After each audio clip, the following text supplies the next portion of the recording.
Hello students, how are you? Welcome to my channel 10th math.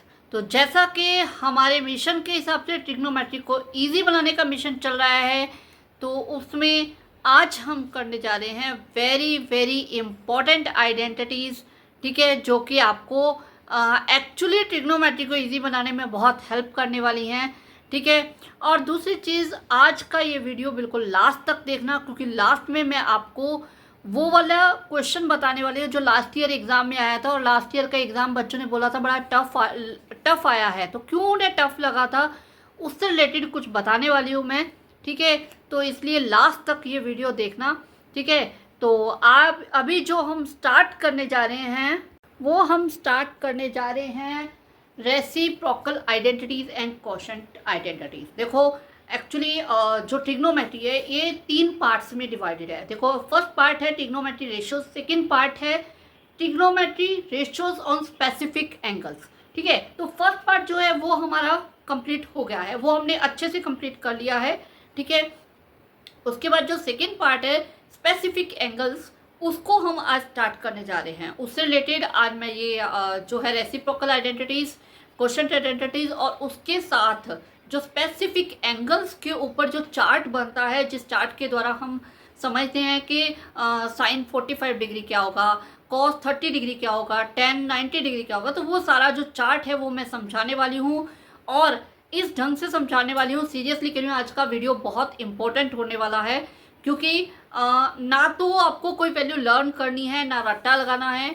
इस ढंग से समझाने वाली हूँ जैसे कोई गेम खेलते ना, एक गेम हम खेल रहे हैं, तो बिल्कुल एक गेम की तरह आपको वो दिमाग में फिक्स होने वाला है कि तो वो आपको पूरा समझाने वाली है। और स्पेसिफिक एंगल्स के ऊपर कैसे हमें एंगल्स फाइंड आउट करने हैं वो भी बताने वाली है। और उसका एक क्वेश्चन, जैसा कि मैंने पहले बताया कि एक क्वेश्चन मैं आपको वो बताने वाली हूँ जो 2025 के एग्ज़ाम में आया था, और बच्चों को लगा था कि हाँ भाई पेपर बहुत टफ आया है, बच्चों ने टफ बोला था, तो उसी का एक क्वेश्चन मैं लेने वाली हूँ, बताने वाली हूँ कि ये कैसे करना है, ठीक है। तो लास्ट तक वीडियो देखना। स्टार्ट करते हैं रेसिप्रोकल आइडेंटिटीज से। हम रेसिप्रोकल आइडेंटिटीज एक्चुअली क्या है, देखो रेसिप्रोकल में साइन थीटा जो है वो रेसिप्रोकल होता है कॉसेक थीटा का। कॉस थीटा जो है वो रेसिप्रोकल होता है सेक थीटा का। और टेन थीटा जो है वो रेसिप्रोकल होता है कॉट थीटा। घबराओ नहीं, ये मत सोचो कि मैम पता नहीं क्या बता रही है, कौन सी भाषा बोल रही है, क्या हो रहा है, ऐसा कुछ नहीं है। ये सारी आइडेंटिटीज आपके काम आने वाली हैं। देखो, डायरेक्ट जब हम सम करते हैं तो वही बात होती है, बेसिक नहीं किया होता, तो वही चीज़ है, हमें ट्रिग्नोमेट्री जो है वो टफ लगता है, ठीक है। तो इसीलिए बेसिक करना बहुत जरूरी होता है। पहले ये आइडेंटिटी समझ लो, आगे आपके बहुत ज़्यादा काम आने वाली है, बहुत ज़्यादा, सीरियसली बता रही हूँ, बहुत ज़्यादा।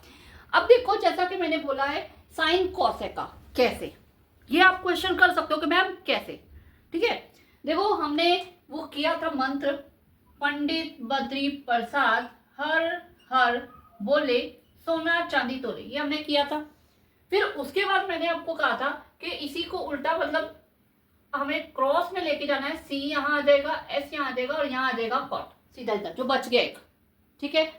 तो अब देखो, उसके हिसाब से साइन थीटा क्या होता है, पी अपॉन एच होता है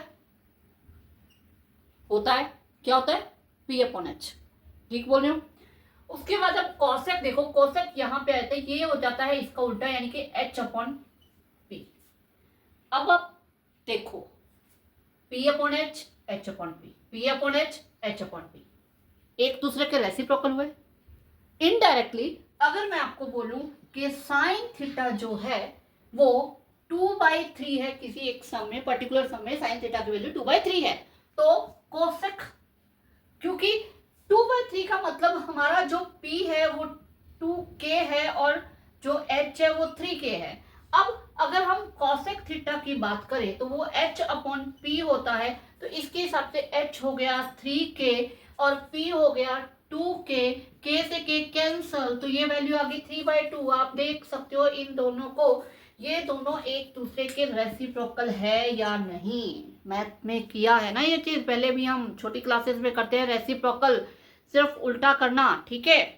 देख सकते हो 2/3 3/2, या इसका उल्टा मैं ये बोल दूं, अगर sine theta P upon H होता है, इसका अगर हम रेसिप्रोकल मतलब 1 कर दे, रेसिप्रोकल का मतलब यही होता है 1 कर देना, तो हम इसे अगर 1/p/h कर दे तो डेफिनेटली h ऊपर चला जाएगा और ये h/p हो जाएगा, और ये क्या होता है कॉसेक थीटा।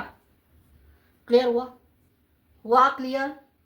ठीक है, तो साइन कॉस है, सेम सेम सेम इसी तरह कॉस की वैल्यू यहां से देखो b/h होती है। तो सेक क्या होता है h/b, ऐसा ही कुछ मैंने बताया था ट्रिग्नोमेट्री रेशियोज में। ठीक है, तो ट्रिग्नोमेट्री रेशियोज जिस तरह से है उस तरह से आप देख सकते हो कॉस सेक का रेसिप्रोकल है और सेक कॉसेक का सेक जो है वो कॉस का रेसिप्रोकल है। इसी तरह टेन जो होता है ये होता है p/b, तो कॉट क्या होता है कॉट b/p। ठीक है, 6 रेशियोज लिए थे, बताया था मैंने कि सीधा सीधा हमारे पास फॉर्म मंत्र है, पंडित बद्री प्रसाद हर हर बोले सोना चांदी सोले तोले, साइन p/h हो गया, कॉस b/h हो गया, टेन p/b हो गया, और बाकी के जो 3 रह गए हैं, क्योंकि 6 रेशियोज है, बाकी के 3 रह गए तो हमने क्या किया, क्रॉस में ले गए थे, यहाँ पे c ले गए थे, यहाँ पे s ले गए। ठीक है, अब 5 हो गए, बाकी जो एक बच गया कॉट उसको उठा के मैंने लास्ट में रख दिया, जो लास्ट वाली जगह बच गई वो उसके लिए है।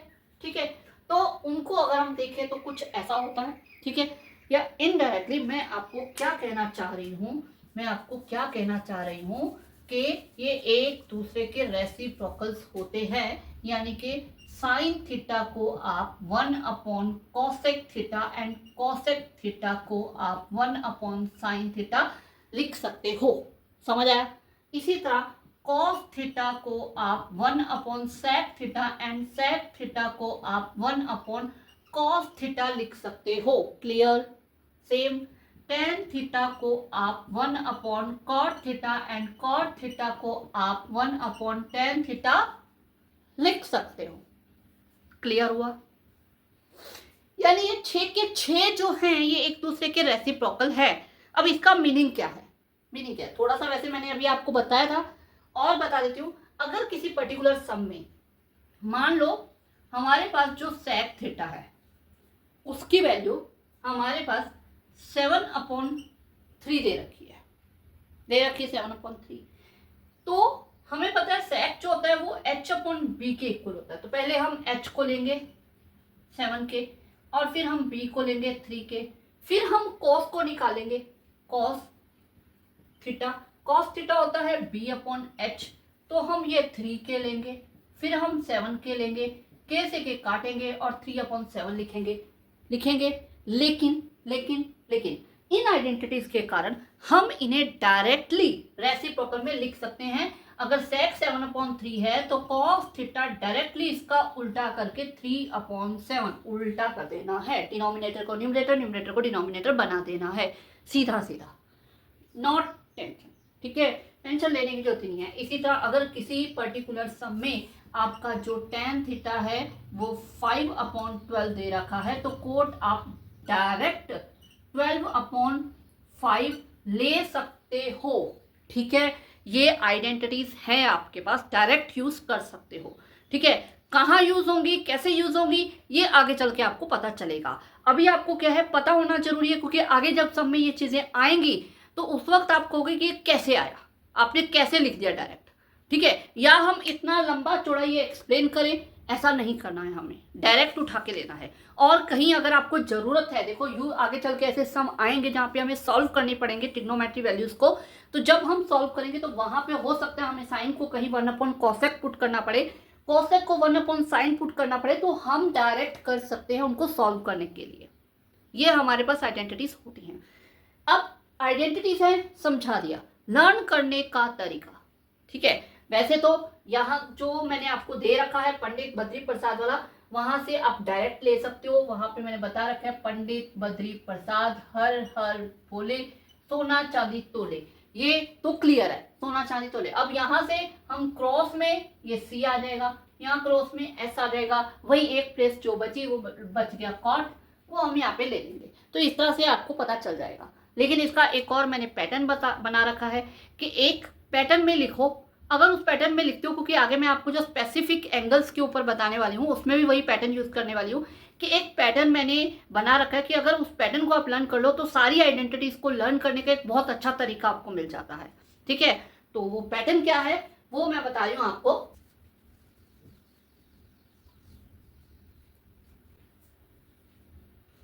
तो देखो वो पैटर्न क्या है, sine theta, cos theta, tan theta, ये तीन तो आपको अच्छे से अभी तक लर्न हो ही चुके होंगे। ठीक है, कि इनको ऐसे लेना है। उसके आगे आपको क्या लिखना है, cot theta, sec theta and cosec theta, लिख लिया। ठीक है, अब आपको कैसे लर्न रखना है, देखो ये जो चीज मैंने बताई है, ये आपको इसको कैसे रेसिप्रोकल, मतलब आपको दिख रहा है ये दोनों, यानी ये दोनों आपस में एक दूसरे के रेसिप्रोकल है। Cosec theta, cosec 1 sine theta, clear. इसी तरह जो कॉस है वो आपको दिख रहा है कि वो सेक का रेसिप्रोकल आ रहा है, देख रहे हो यहां से। और जो सेक है वो कॉस का रेसिप्रोकल आ रहा है। इसी तरह टेन जो है, टेन और कॉट देख रहे हो एरो का साइन कैसे आ रहा है, तो वैसे इनका तो नाम से ही पता चल जाता है, आप इतनी बार यूज करोगे कि नाम से ही पता चल जाएगा कॉट और टेन एक दूसरे के रेसिप्रोकल है। ठीक है, ये आ गए रेसिप्रोकल आइडेंटिटीज। और ये इस तरह से पैटर्न के हिसाब से लर्न करने का तरीका। ऐसा भी कर सकते हो, एस सी का उल्टा, आपको अब इतना तो समझ में आ जाता है, इतनी बार हम ट्रिग्नोमेट्री यूज कर लेते हैं कि साइन और कॉस तो एक दूसरे के रेसिप्रोकल नहीं होंगे। ठीक है, ये तो हमें पता चल ही जाता है कि साइन और कॉस एक दूसरे के रेसिप्रोकल नहीं है। तो एस सी का उल्टा है, तो सी मतलब कॉसेक हुआ। इसी तरह सी एस का उल्टा है, यानी कि कॉस सेक का उल्टा। और टेन और कॉट नाम से पता चल रहा है टी टी। ठीक है, तो इस तरह से ये भी आपका एक तरीका। एक पंडित बद्री प्रसाद बोला, मैंने तीन मेथड बता दी इसको लर्न करने की, और क्या चाहिए, क्या चाहिए तुम्हें। ठीक है, चलो मतलब बात सिर्फ इतनी है कि मैथ को इजी बनाने के लिए बहुत तरीके हैं, बस आप लोग बनाने के लिए रेडी हो। ऐसे मत कहो कि हमें डायरेक्ट बस सम करवा दो, ये नहीं करना है। इस तरह से मैथ इजी नहीं बनता, इस तरह सिर्फ रट्टा होता है और रट्टे में सिर्फ वही सम आपको आते हैं जो आपने कर रखे हैं। थोड़ा सा इधर से उधर सम आ जाए ना तो नहीं हो पाता है। बच्चे बस कहते थे पेपर टफ है, पेपर टफ है, ये हो जाता है। ठीक है, लेकिन हमें लेने हैं 95%। और 95% के लिए थोड़े से पेपर, थोड़ा सा इधर उधर आ जाए तो पेपर टफ नहीं बोलना, उसे करके आना है। ठीक है, तो चलते हैं आगे। अब ये तो हो गई। अब बात आती है किन आइडेंटिटीज की, कोशेंट आइडेंटिटीज। ठीक है, ये कोशेंट आइडेंटिटीज क्या है, देखो एक मैं अभी ले रही हूं sine theta upon cos theta, ले लिया मैंने। ठीक है, साइन को हम लिख सकते हैं पी अपॉन एच, और कॉस को क्या लिख सकते हैं, बिल्कुल सही, अब याद, बिल्कुल सही, अब सबको रट गया होगा। कॉस थीटा होता है बी अपॉन एच, क्लियर। अब अगर इसे हम सॉल्व करते हैं तो हम कैसे सॉल्व करते हैं, पी अपॉन एच, ये ऊपर चला जाएगा और ये यहाँ चला जाएगा, ये आ जाएगा एच अपॉन पी, कुछ ऐसा हो जाएगा। ठीक है, अब एच से अगर हम एच काट देते हैं तो पी अपॉन बी, अब पी अपॉन बी क्या होता है, क्या होता है, क्या होता है पी अपॉन बी, सही पहचाने, पी अपॉन बी होता है टेन थीटा। ठीक है, और यही है हमारी कोशेंट आइडेंटिटी, यानी टेन थीटा जो है इसे हम sine theta upon cos theta लिख सकते हैं। ठीक है, लिख सकते हैं हम इसे। फॉर एग्जाम्पल अगर मान लो साइन थीटा आपके पास, मतलब कि कोई एक सम है, उसमें आपको पी दे रखा है 5 और जो है बी दे रखा है वो आपको 4 दे रखा है, और एच मान लो एच आ जाएगा 25, 16√41 है। ओके, तो इसका साइन थीटा क्या आएगा, साइन थीटा आ जाएगा 5/√41 पी अपॉन एच, और कॉस थीटा आ जाएगा 4/√41, क्लियर, यही आएगा।